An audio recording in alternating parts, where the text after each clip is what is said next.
Baahubali 3 officially confirm हो चुकी है, वो भी काफी टाइम पहले ही। लेकिन बहुत से लोगों को इसके बारे में नहीं पता था, या जिनको पता भी था वो काफी हद तक अनश्योर थे।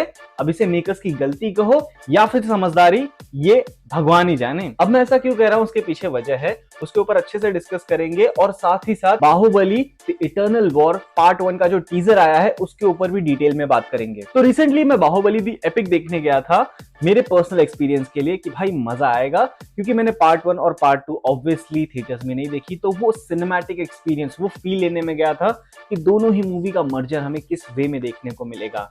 एंड मैं मजाक नहीं कर रहा हूं, ना ही मैं झूठ बोल रहा हूं, it was actually very very good. बहुत से सीन ऐसे थे जो काटे गए थे और कई सारे सीक्वेंसेस को नरेशन में निकाल दिया गया, लेकिन एक भी सेकंड के लिए, not for a single time, ऐसा फील होता है कि मूवी बहुत ज्यादा तेज भाग रही है या ये कहानी को हम किसी भी वे में मिस आउट कर रहे हैं। हर चीज, हर एडिट परफेक्टली सिंक्रोनाइज था, अपनी स्टोरी के साथ अलाइन था। बट इस वीडियो में हम लोग बाहुबली द एपिक के ऊपर नहीं, इसके ऊपर बात करने वाले हैं, जिसका ऑफिशियल टीजर हमें कुछ समय पहले ही देखने को मिला है। तो बाहुबली दी एपिक के टाइम पे बहुत से ऐसे थिएटर रिएक्शंस आ रहे थे, बहुत से ऐसे थिएटर के क्लिप्स आ रहे थे ऑनलाइन सोशल मीडिया पे, कि हाँ भाई बाहुबली 3 का अनाउंसमेंट हो गया है, जिसका नाम रखा गया है इटर्नल वॉर, जिसका हमें ऑफिशियल हाँ भाई, ऑफिशियल अनाउंसमेंट वीडियो हमें मूवी के अंदर देखने के मिलेगा। हमें एक प्रॉपर क्लिप दिखाई जाएगी वगैरह वगैरह, बहुत कुछ, पूरा बवाल मच गया था इस चीज को लेके।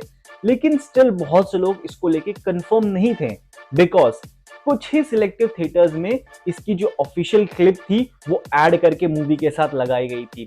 और जिस थिएटर में मैं गया था, मैंने फुल एंजॉयमेंट के साथ, फुल एक्सपीरियंस के साथ मूवी को देखा। सिर्फ एंड पोस्ट क्रेडिट तक मैंने इंतजार किया कि भाई अब देखने को मिलेगा, अब देखने को मिलेगा, क्योंकि वो बड़े पर्दे पे देखने का अलग ही फील रहता है। एंड ऑब्वियसली वो टीजर बड़े पर्दे पे ही देखने लायक था, तो वो मेरे थिएटर वालों ने लगाया ही नहीं। लाइक मैं एंड क्रेडिट तक रुका था भाई, मेरे साथ साथ कई और लोग रुके थे कि हाँ भाई कुछ तो इंटरेस्टिंग आ रहा है, बट वहां पे ऐसा कुछ भी नहीं था। बहुत से लोग डिसअपॉइंट हुए, कुछ पेरेंट्स तो गाली भी दे रहे थे कि भाई क्या है, कुछ भी नहीं है, बच्चे लोग को ऐसे ही ला दिया हम लोग, 700-800 रुपए खर्चा कर दिए। दैट वॉज समथिंग जो ऑडियंस को डिसअपॉइंट किया। मैं भाई मूवी का एक्सपीरियंस लेने गया था तो मुझे तो काफी मजा आया, बट हाँ मैं भी समय डिसअपॉइंट हुआ था कि भाई चलो यार फेक न्यूज है, छोड़ो, इतना परपंच नहीं पालते हैं अनटिल टुमारो।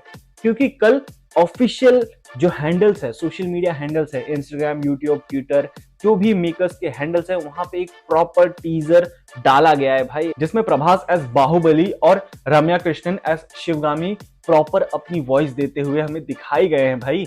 और उसी के साथ ही साथ जो मूवी की हिंदी डबिंग है, जिसमें प्रभास का कैरेक्टर फिर शरद केलकर ने दी थी, ये काफी बड़ी बात है कि मेकर्स ने यहाँ पे ये चेंजेस नहीं किए हैं। बस एक चीज समझ में नहीं आ रही थी कि ये लोग ने सिलेक्टिव थिएटर्स में ही ये ट्रेलर क्यों डाला, ये टीजर क्यों डाला, विच आई थिंक यार गलत किया तुमने मेरे साथ। बट अपार्ट फ्रॉम दैट, अगर हम लोग इस टीजर की बात करें तो ये हमें एक अल्टरनेट वर्ल्ड या कह लो एक अल्टरनेट रेल्म की कहानी बताएगी, जिसके अंदर महेंद्र यानी कि हमारे बाहुबली, जो सबसे पहले बाहुबली थे, उनका कैरेक्टर, उनकी सोल हमें डीमंस, असुर या दैत्यों से लड़ते हुए दिखाई जाएगी।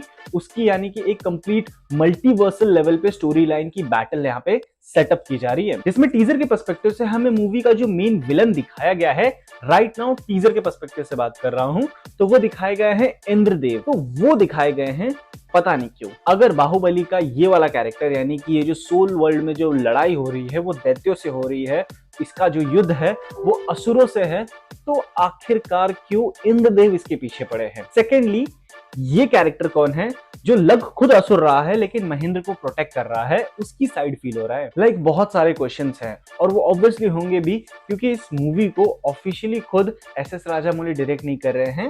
हाँ वो प्रेजेंट जरूर से कर रहे हैं, लेकिन इस मूवी को डायरेक्ट कर रहे हैं ईशान शुक्ला।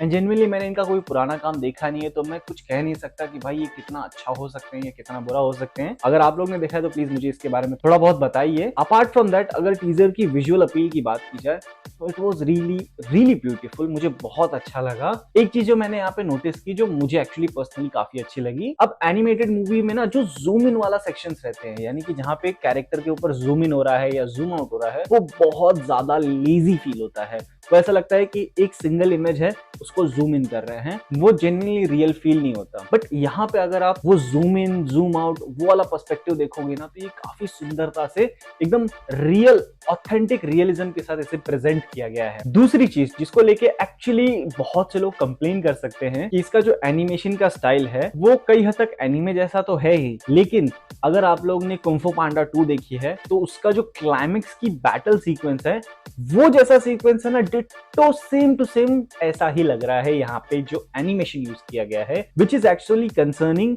कि हाँ चलो ठीक है, आप कई हद तक इंस्पिरेशन ले रहे हो वहां से, बट बहुत से लोग जो पॉप कल्चर की इन चीजों को फॉलो अप करते रहेंगे वो समझ जाएंगे कि हाँ भाई you actually what did here. But कोई बात नहीं, अगर मूवी की स्टोरी काफी अच्छी होती है, एनिमेशन ऑन पॉइंट होता है विद प्रॉपर विजुअल अपील और विद स्टोरी, तो एक्चुअली मूवी काफी अच्छी साबित हो सकती है। बाकी अपार्ट फ्रॉम दैट जो चीजें मुझे समझ में आई इसको लेके मैंने बता दी। तुम अपने ओपिनियंस और अपने रिएक्शंस और जो भी तुमने कुछ यूनिक नोटिस किया इसके अंदर प्लीज मुझे कमेंट्स में बताओ। बाकी मिलते हैं आपसे अगली वीडियो में। सी यू, बाय।